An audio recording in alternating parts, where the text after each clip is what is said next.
Hello, everybody, and welcome to another great episode of the Gridiron Glory.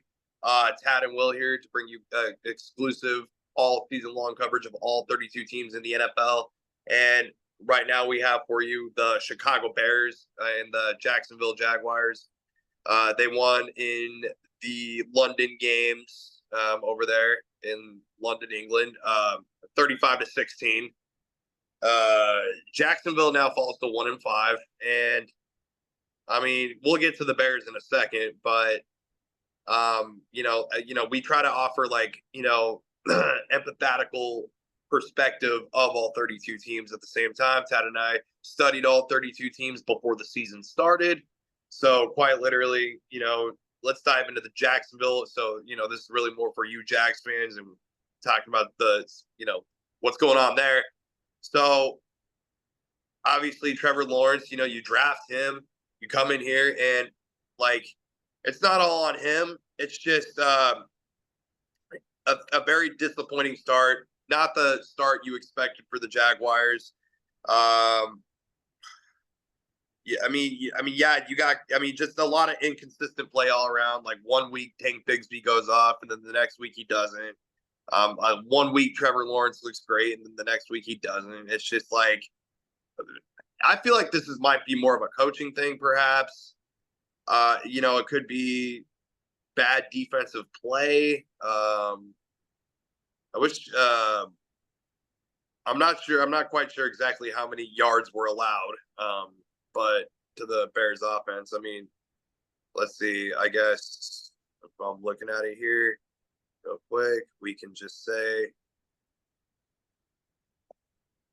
Oh my gosh. The Bears had 373 yards of offense in the football game. Yeah, exactly. So they allowed 373 yards of offense to the other team. So very terrible defensive play for the Jacksonville Jaguars. A lot to be desired for Trevor Lawrence, a lot to be desired for the coaching, a lot to be desired for just winning football games in Jacksonville. Just not a good situation over there. Obviously, the run game was a disaster, and now you have Travis Etienne banged up. Tank Bigsby is inconsistent. Just a lot of problems there. Like you said, not all on Trevor Lawrence, but he's not elevating the team to the level that you would have expected when they drafted him number 1 overall. So, I mean, he deserves some of the blame, but not all of it. Right. Yeah. No, I hear what you're saying there. So, now it's just a matter of can he bounce back from this? Can you build something positive off of this? That's going to be tough to do. For the Chicago Bears, Caleb Williams, probably this is like the breakout game that he was kind of looking for. Caleb Williams looked like the guy that won the Heisman Trophy last season, looked like the guy that was super hyped up when, you're the Chicago Bears, you go out there and you draft him. You want to see performances like this. I mean, granted, the fact, yes, it was against a 1-5 now Jacksonville team, but still nonetheless, 23 of 29, 226 yards, 4 touchdowns, and a interception. I mean, despite the factors, he finds a way to get the job done in a very sufficient fashion. So, and then, DeAndre Swift, 17 carries for 91 yards. And yeah, Caleb Williams also rushed for 56. So, they were definitely able to get very heavily involved in the run game.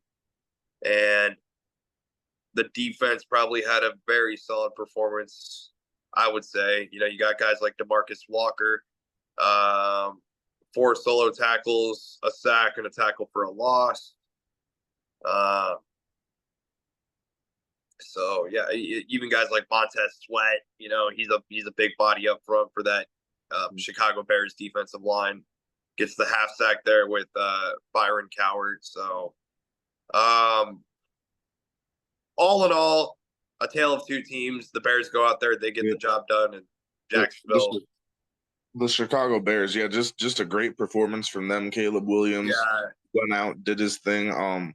I liked how he was getting many different receivers involved. You got Cole Kmet with 5 catches, Allen with 5 catches, Swift with 4 catches, DJ Moore 4 catches. So just consistency there.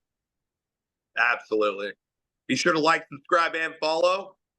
Stay tuned all season long, where we provide exclusive perspective of all 32 teams in the NFL. This is the Gridiron Glory.